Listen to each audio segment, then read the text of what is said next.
berfirmanlah bagi kami semua, karena sesungguhnya kami telah sedia membaca, mendengarkan, dan merenungkan firman. Di dalam nama Tuhan Yesus Kristus, firman yang hidup itu, kami berdoa. Amin. Pembacaan firman Tuhan bagi kita Injil Lukas pasal 13. Kita baca ayat 6 hingga ayatnya yang ke-9 di bawah judul perikop perumpamaan tentang pohon ara yang tidak berbuah. Ayat 6, lalu Yesus mengatakan perumpamaan ini. Seorang mempunyai pohon ara yang tumbuh di kebun anggurnya. Dan ia datang untuk mencari buah pada pohon itu, tetapi ia tidak menemukannya. Lalu ia berkata kepada pengurus kebun itu, sudah 3 tahun aku datang mencari buah pada pohon ara ini, dan aku tidak menemukannya. Tebanglah pohon ini. Untuk apa ia hidup di tanah ini dengan percuma?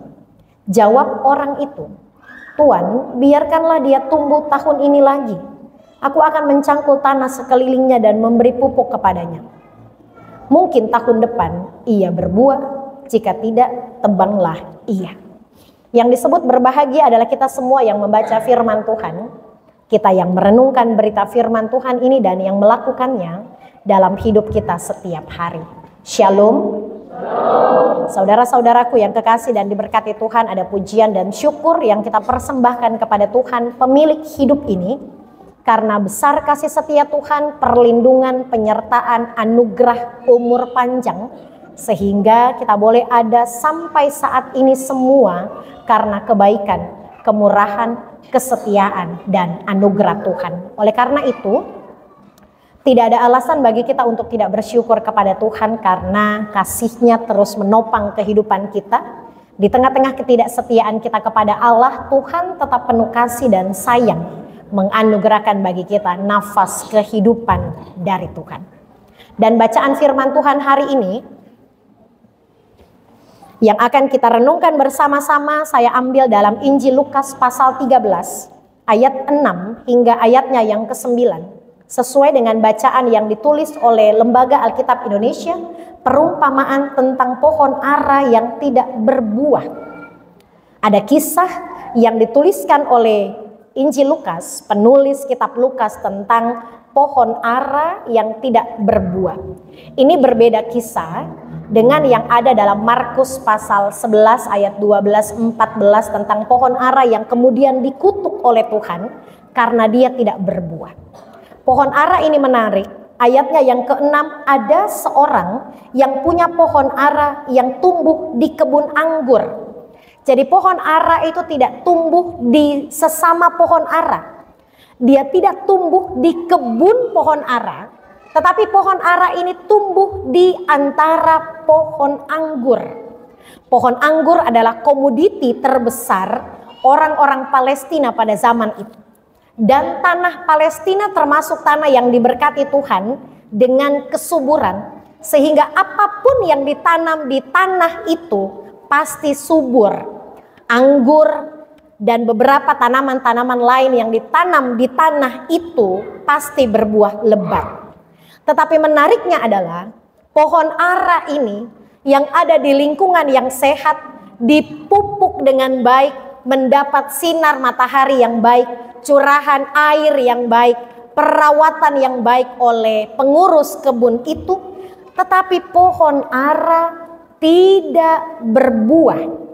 Itu yang terlihat di ayatnya yang ke-7, pemilik kebun berkata kepada pengurus, sudah 3 tahun bolak-balik, ini pohon tidak berbuah, so 3 tahun.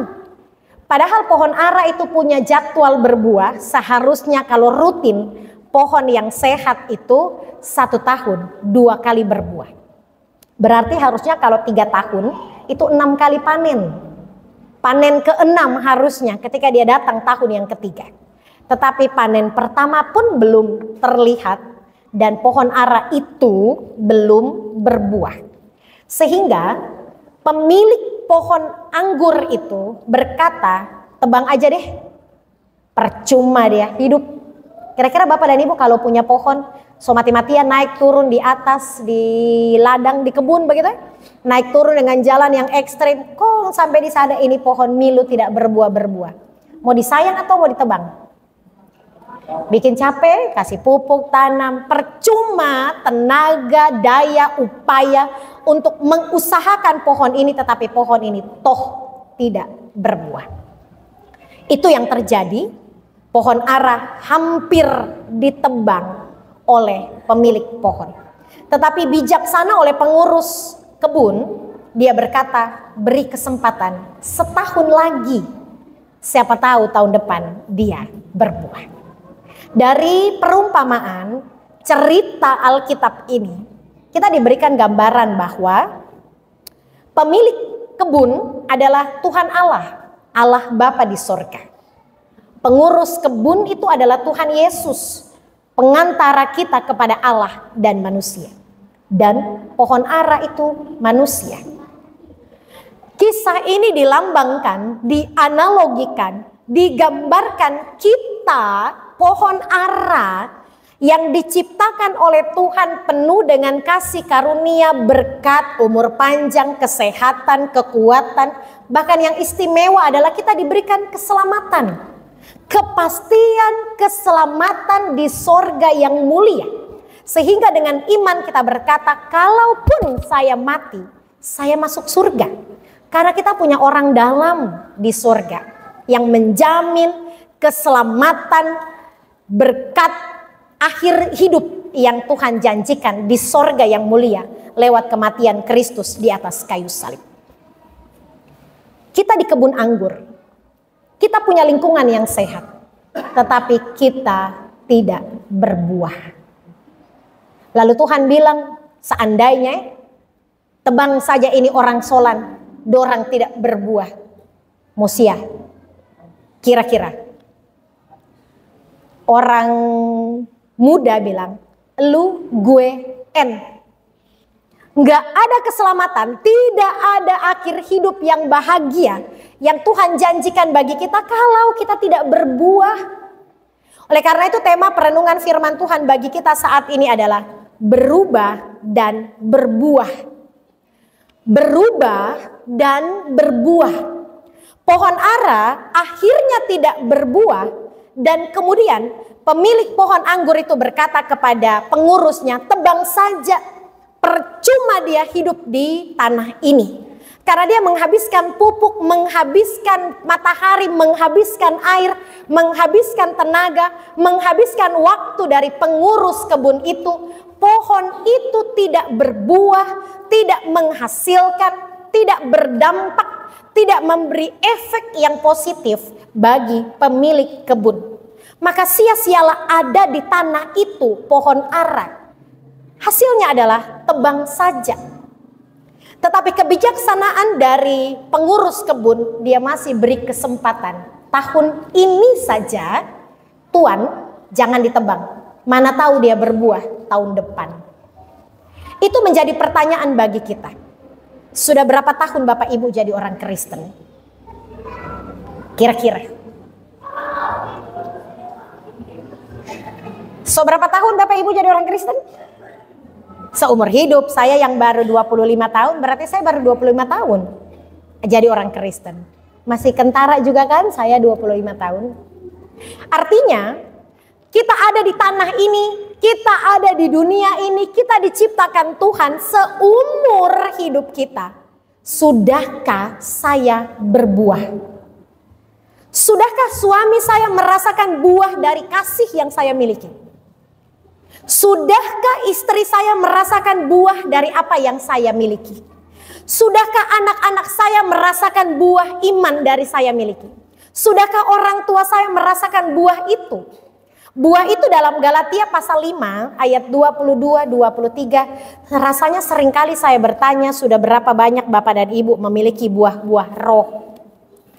Kita buka bersama nanti Bapak Ibu yang baca di rumah kalau ada kesempatan. Galatia 5 ayat 22-23. Buah roh ialah kasih, sukacita, damai sejahtera, kesabaran, kemurahan, kebaikan, kesetiaan, kelemah lembutan, penguasaan diri.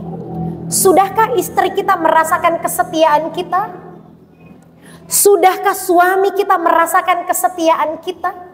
Sudahkah anak-anak kita merasakan kelemah lembutan dari kita? Sudahkah keluarga kita merasakan kasih, kesetiaan, kebaikan, kemurahan, dan seterusnya dan seterusnya? Sudah berapa tahun Bapak dan Ibu jadi orang Kristen? Sudahkah Bapak dan Ibu berbuah bagi sesama? Sudahkah, tidak usah dulu berbuah bagi jemaat ini, tetapi sudahkah Bapak dan Ibu berbuah bagi keluarga? Yang duduk bersama dengan suaminya di sebelah, coba tanya, "Pah, kira-kira saya sudah punya kasih atau belum?" Ada yang duduk samping suaminya, coba tanya, korek, "Pah, sudah kasih?" Yang duduk bersama istrinya, "Pah, saya sabar. Mah, saya ini kira-kira setia atau enggak?" Yang duduk dengan orang tuanya, mertuanya orang tua kandungnya, "Mah, Mama, kira-kira saya ini anak yang baik?" Yang duduk dengan anak-anaknya, kira-kira saya sudah jadi orang tua yang baik atau belum? Majelis jemaat tanya di hati, sudahkah kita setia melayani Tuhan? Sudahkah kita dengan pengandalian diri yang penuh untuk tetap setia melayani Tuhan apapun yang diperhadapkan kepada kita? Saya pun sebagai pendeta, saya bertanya dalam hati, sudahkah saya berbuah bagi jemaat? Sudahkah kehadiran saya menjadi berkat bagi jemaat, atau kehadiran kita justru menjadi batu sandungan bagi orang lain? Orang-orang yang seperti itu gak akan dibiarkan lama loh Bapak dan Ibu. Orang-orang yang tidak berbuah, Tuhan bilang, tebang saja itu jemaat yang di Solan tidak berbuah.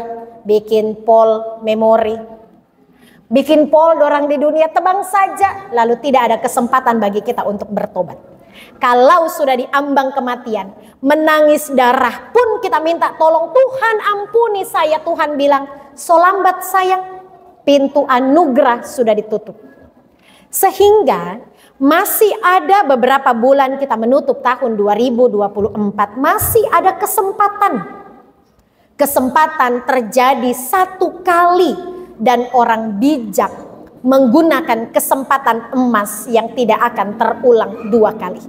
Hidup cuma satu kali, tidak ada kehidupan kedua di dunia ini.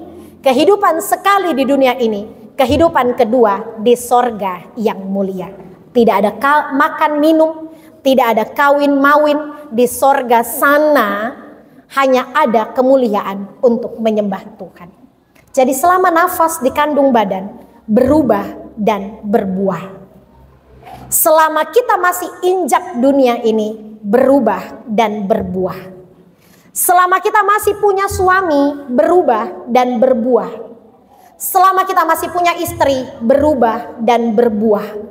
Selama kita masih punya orang tua, berubah dan berbuah. Sedih rasanya tidak punya lagi orang tua untuk dikasihi. Selama masih punya anak, berubah dan berbuah. Sedih rasanya kalau kita ditinggalkan oleh anak-anak dalam perantauan. Kalau masih punya jemaat, berubah dan berbuah. Sehingga kesempatan itu yang dibilang oleh pengurus kebun, siapa tahu tahun depan kita berbuah, Tuhan masih berikan kesempatan. Jangan sampai tahun depan kita ulang tahun tidak berbuah. Tahun depan tahun baru kita tidak berbuah. Begitu terus, begitu terus, begitu terus, begitu terus. Lalu Tuhan bilang, percuma dia hidup, tebang saja. Percuma ada jemaat, tebang saja.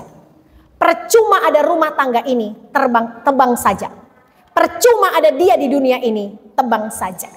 Jadi mungkin pergumulan, kehancuran dalam kehidupan kita, permasalahan dan kegagalan yang kita miliki bukan karena memang waktunya kita bergumul, tetapi mungkin kegagalan, pergumulan hidup, permasalahan yang kita alami adalah bentuk Tuhan sementara sedang kutik bagi kita untuk berubah dan berbuah. Miliki kasih, miliki kesetiaan, miliki kelemah lembutan, miliki pengendalian diri, miliki kesabaran dalam hati kita, sehingga banyak orang merasakan perbuatan-perbuatan benar yang kita miliki dan kita menjadi berkat bagi banyak orang. Jangan sampai ditebang. Sebelum Ricky ditebang, berubah dan berbuah. demi kemuliaan nama Tuhan. Terpujilah Kristus dengan firman-Nya. Amin.